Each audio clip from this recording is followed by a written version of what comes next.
International Anti-Corruption Day is about raising awareness and calling for action to address the global. We, the people, demand transparency, integrity, and justice. Enough is enough. Accountability now. We're here today to raise awareness about the devastating effects of corruption, which undermine justice and equality worldwide. We need transparency. Corruption erodes trust, hinders development, and deepens inequality. Let's unite to combat corruption. नमस्कार। नमस्कार। आज हामी भ्रष्टाचारको विषयमा अलिकति गहिरो छलफल गर्दैछौँ। हो, विशेष गरी डिसेम्बर 9 मा पर्ने अन्तर्राष्ट्रिय भ्रष्टाचार विरुद्धको दिवसको सन्दर्भमा, हैन? हो, बिल्कुल। हामीसँग केही लेखहरू पनि छन्।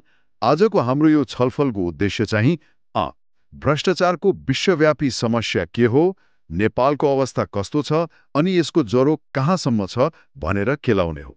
रमाइलो कुरा के छ भने सन् 2003 मा संयुक्त राष्ट्र संघले यो दिवस त घोषणा गर्यो, तर दिवस मनाउँदैमा चेतना त बढ्ला, तर समस्याको जरो त्यो त झन् गहिरिँदै गएको जस्तो देखिन्छ। भनेपछि यो नारामा मात्रै सीमित भयो कि भन्ने प्रश्न उठ्यो है? हो नि। त्यसो भए यो समस्याको जरो के हो त? के यो केही मानिसको लोभ मात्रै हो वा त्यो भन्दा पनि गहिरो केही छ? खै, लोभ मात्रै त पक्कै होइन। यो त एउटा सामाजिक चुनौती नै हो। सामाजिक चुनौती कसरी? जब समाजमा नैतिकताको कमी हुन्छ अनि मान्छेहरूमा छोटो बाटोबाट धनी बन्ने सोच हावी हुन्छ, कमजोर बनाइदिन्छ। यो त विश्वव्यापी समस्या भयो। अब यसलाई नेपालको सन्दर्भमा हेर्दा हाम्रो कानुनी संयन्त्र कस्तो छ त? अख्तियार दुरुपयोग अनुसन्धान आयोगको कुरा पनि आउँछ। हो, नेपालमा सार्वजनिक पदमा बसेर अधिकारको दुरुपयोग गर्नेलाई कारबाही गर्न अख्तियारको व्यवस्था छ। संविधानमा नै छैन र? छ। संविधानको भाग 21 धारा 238 र 239 मा यसको गठन, काम, कर्तव्यबारे प्रष्टै छ। तर यहाँ महत्त्वपूर्ण कुरा के छ भने कानुन हुनु एउटा कुरा हो, तर त्यो कति प्रभावकारी छ भन्ने अर्को कुरा हो। हो, ठूला र राजनीतिक संरक्षण पाएका मुद्दाहरूमा त अख्तियारको भूमिकामाथि नै प्रश्न उठ्छ नि। ठ्याक्कै। त्यसै भएर कुरा कानुनबाट मोडेर अब सांस्कृतिक पक्षतिर लानुपर्छ जस्तो लाग्छ। सांस्कृतिक पक्ष जस्तो कि महाकवि लक्ष्मीप्रसाद देवकोटाको त्यो कवितांश? हो, एकदमै सान्दर्भिक छ त्यो। हातका मैला सुनका थैला के गर्नु धनले भन्ने। कति गहिरो कुरा हो नि। समस्या कानुनमा भन्दा पनि हाम्रो मूल्य मान्यतामा छ कि भन्नुको मतलब जबसम्म हामी साधारण जीवन र असल विचार भन्दा बढी धन र विलासितालाई सम्मान गर्छौं, तबसम्म अख्तियार जस्ता सयौं निकायले पनि भ्रष्टाचार रोक्न सक्दैनन्। हामीले बुद्ध, मण्डेला वा देवकोटालाई उहाँहरूको सम्पत्तिले त चिनेको होइन नि, है? होइन, उहाँहरूको विचार र योगदानले चिनेको हो।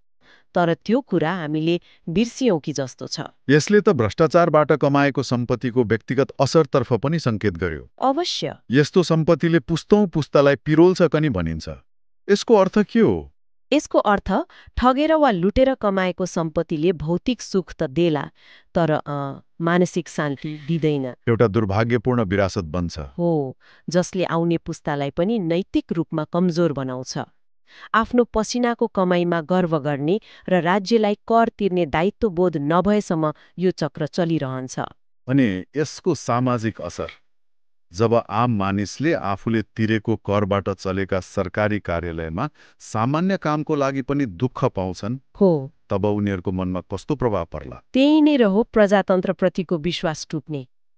जब पारदर्शिता हराउँछ र सुशासन केवल नारामा सीमित हुन्छ, तब नागरिकमा राज्यप्रति नै वितृष्णा जाग्छ। हामीले नै चुनेर पठाएका प्रतिनिधिहरूले राज्य कोषको दुरुपयोग गर्दा त झन् संसदीय व्यवस्थाप्रति नै अविश्वास बढ्ने खतरा हुन्छ। हो, र त्यो खतरा निकै ठूलो छ। त्यसो भए यो सबै छलफलको सार के देखियो भने समाधान कानुनको पानामा मात्रै रहेनछ। मुख्य कुरा त हाम्रो सोचाइ र सामाजिक मूल्याङ्कनको परिपाटी नै बदल्नुपर्ने रहेछ, हैन त? बिल्कुल।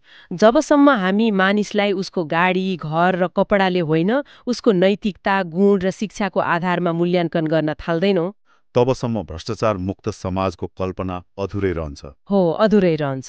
आजको छलफलले भ्रष्टाचारलाई केवल आर्थिक अपराधको रूपमा मात्र नभई एक गहिरो सामाजिक र नैतिक सङ्कटको रूपमा देखायो। यसले हामी सबैलाई एउटा प्रश्न छोडेर जान्छ, के हामी धन र सफलतालाई हेर्ने हाम्रो व्यक्तिगत दृष्टिकोण परिवर्तन गर्न तयार छौं? सायद वास्तविक लडाई त्यहीबाट सुरु हुन्छ। आजलाई यति नै गरौँ। हुन्छ, अर्को अङ्कमा नयाँ विषयका साथ भेटौँला। नमस्कार, तपाईँको दिन शुभ रहोस्।